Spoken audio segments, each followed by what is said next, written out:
நாடு புகழ கம்பன் பிறந்தது தமிழ்நாடு, வள்ளுவன் தன்னை உலகினிக்கே வான்புகழ் கொண்டது தமிழ்நாடு என்ற பாரதியின் விளக்கத்தோடும் அனைவருக்கும் இனிய மாலை வணக்கத்தோடும் 10 நிமிஷம்லாம் இல்லை, ஒரு கருத்தரங்கன்னா அரை மணி நேரம் வேணும். இப்பதான் ராமச்சந்திரன் சார்ட்ட சொல்லிட்டு வந்தேன். உண்மையில அரை மணி நேரத்துக்கு உள்ள சொல்லக்கூடியது இது ஒரு பேச்சு போட்டி மாதிரி தான் கிட்டத்தட்ட.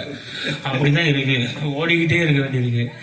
அப்படி இருந்த சூழலை இந்த அருமையானது ஒரு வாய்ப்பை நல்கிய சுத்தமல்லி திருவள்ளுவர் கழகம் அன்பையா சொக்கலிங்கம் அவர்களுக்கும் மற்றும் நிர்வாகிகளுக்கும் மற்றும் இந்த அருமையானது ஒரு தலைப்பை எனக்கு தந்த அன்பு அண்ணன் பாப்பாக்குடி இரா செல்வமணி அவர்களுக்கும் நன்றி கலந்த வணக்கத்தை சொல்லிக்கொண்டும் ஒரு சக கருத்தரங்க தோழர்களுக்கும் சுவைஞர்களுக்கும் என்னுடைய மாலை வணக்கத்தை தெரிவித்துக் கொண்டு, இன்றைய சூழலில் வள்ளுவரின் வாய்மொழி ஆளுகின்ற அரசிற்கு அவசியம் என்ற தலைப்பின் கீழ் சிற்றுரை. அரசியல்ங்கிறதுல ஒரு திருக்குறள்ல 25 அதிகாரங்கள் இடம்பெறுது. அதுல சொல்லப்படுகின்ற செய்தி எல்லாமே ஆளுகின்ற அரசுக்கும் சரி, வருங்காலத்தை ஆள போகின்ற அரசுக்கும் சரி நல்ல செய்திகளாக கொடுக்கப்பட்டிருக்கு. ஓ மாணவனே நீ 2 அடி கொடுத்தால் தான் திருந்துவாய் என்றால் வாங்கிக்கொள் வள்ளுவனிடம்னு ஒருத்தர் கவிஞர் சொல்றாரு. நிச்சயம் சொல்றேன், மாணவர்கள் மட்டுமல்ல, இந்த உலகத்தில் இருக்கின்ற எல்லோரும் 2 அடி கொடுத்தால் தான் திருந்தணும்னு நினைச்சீங்கன்னா நிச்சயமா வாங்கிக்கோங்க வள்ளுவர்கிட்ட. பேச வேண்டிய இடத்தில் பேசாமல் இருப்பதும், பேசக்கூடாத இடத்தில் பேசி நிற்பதும், எழுத வேண்டிய இடத்தை எழுதாமல் கடந்து செல்வதும், எழுதக்கூடாத இடத்தை எழுதி நிற்பதும், செய்ய வேண்டிய இடத்தில் செய்யாமல் இருப்பதும், செய்யாமல் இருக்க வேண்டியதை செய்து நிற்பதும் சரியில்லைங்கிறார் வள்ளுவர். இது யாருக்குன்னா முக்கியமாக ஆளுகின்ற அரசுக்கும் ஆளப்போகின்ற அரசுக்கும் சொல்லக்கூடிய செய்தியாக வள்ளுவர் சொல்கிறார். அதான் என்ன சொல்றாரு பாருங்க, செய்தக்க அல்ல செய்ய கெடும், செய்தக்க செய்யாமை யானும் கெடும் அப்படிங்கிற குரட்பா மூலம் நம்ம விளக்குறாரு. ஒருவன் செய்ய தகாத செயல்களை செய்வதனால் கெடுவான், எது செய்யக்கூடாதோ அது செஞ்சானா கெட்டுவான். சரி, அது மட்டும் தான் சொல்லியிருக்காரா? வள்ளுவர் எப்போதுமே பொருளை சொல்லும் போது இது செஞ்சா நல்லது, இது செய்யாட்டா உங்களுக்கு இந்த மாதிரி விளைவுகள் தான் ஏற்படுங்கிறது தான் கருத்தை முன்வைக்கிறாரு. அப்போ ஒருவன் செய்யத்தகாத செயல்களை செய்வதுதான் கெடுவான்னு சொல்றாரு.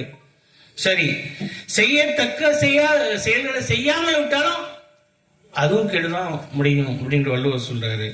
முக்கியமா அரசியலில் இன்று தேவை செங்கோன்மை. அந்த செங்கோன்மை இருக்குதா அப்படின்னா ஏதோ கொஞ்சம் இருக்குன்னு நினைச்சிட்டு தான் நம்ம கடந்து போயிட்டு இருக்கிறோம்.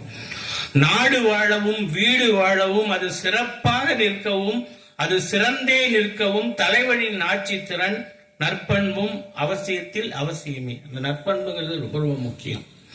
அவ்வாறு நாட்டிற்காகவே வாழ்ந்து தன் நற்பண்புகளை எல்லாம் நாட்டில் புகுத்திடும் தலைவனோட நலனை எதுங்க காக்கும்? வள்ளுவர் நம்மகிட்ட கேள்வி கேட்காது. அத்தகைய தலைவனுடைய ஆட்சி திறனை எல்லாம் சிறப்பா செஞ்சுட்டு இருக்க தலைவனோட ஆட்சி திறனை எல்லாம் ஓகே, ஆனா தலைவனை எதுக்காக்கும் அப்படின்னு கேள்வியை முன்வைக்கிறார் வள்ளுவர். அதுக்கான விடையை சொல்றாரு பாருங்க. ஆம், அத்தகைய தலைவனின் தலையான நற்பண்பு அவனுடைய நீதியுமே அவனை காத்து நிற்கும் வள்ளுவர் நமக்கு விளக்குகிறாரு. இறை காக்கும் வையகம் எல்லாம் அவனை முறைகாக்கும் முட்டாட்சைன் அப்படிங்கிற குரல் மூலமா நமக்கு எடுத்துரைக்கிறாரு. நீதி வலுவாமல் ஒரு அரசு நடைபெற்றால் அந்த அரசை அவர் செய்த நீதியே காப்பாற்றும் குரட்பா மூலமா நமக்கு விவரிக்கிறாரு.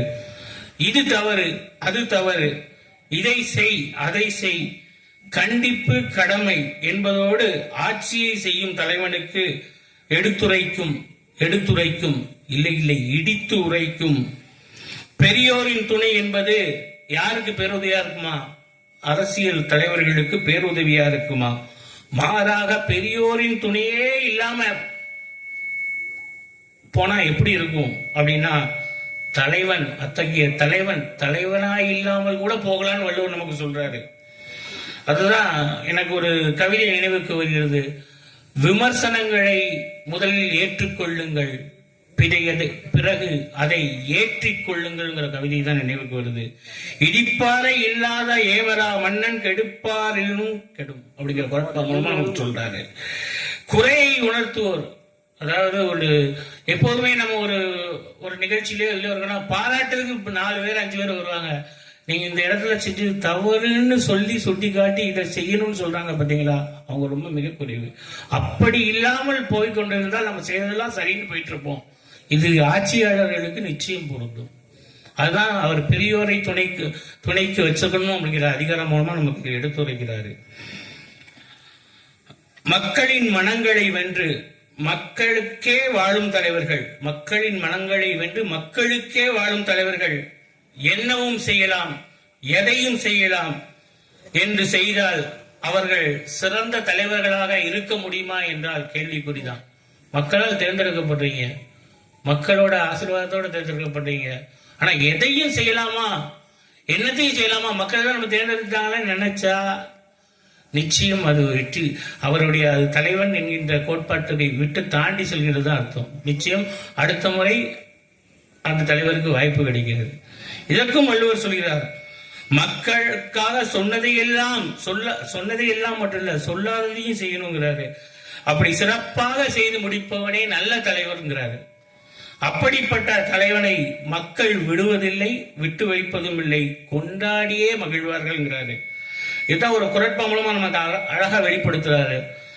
கொளப்பட்டேம் என்றெண்ணி கொள்ளாத செய்யா துலக்கற்ற காட்சி அவர் ஆட்சியால் நாம் ஏற்றுக்கொள்ளாதவராயிற்றே என்று துணிவில் ஏற்றுக்கொள்ள முடியாத காரியங்களை தெரிந்தே யார் செய்ய மாட்டாங்கன்னா நல்ல தலைவர்கள் செய்ய மாட்டாங்க. அதுதான் அறிவுடையவர்கள் நிச்சயம் அது போன்ற செய்திகளை செய்ய மாட்டாங்கன்னு சொல்றாங்க. அதே மாதிரி ஒரு தலைவனுக்கும் ஒரு ஆட்சியாளருக்கும் மிக மிக மிக மிக முக்கியமானது என்ன அப்படின்னு கேட்டீங்கன்னா சொல் என்கின்ற உத்திங்கிறது ரொம்ப ரொம்ப முக்கியம்.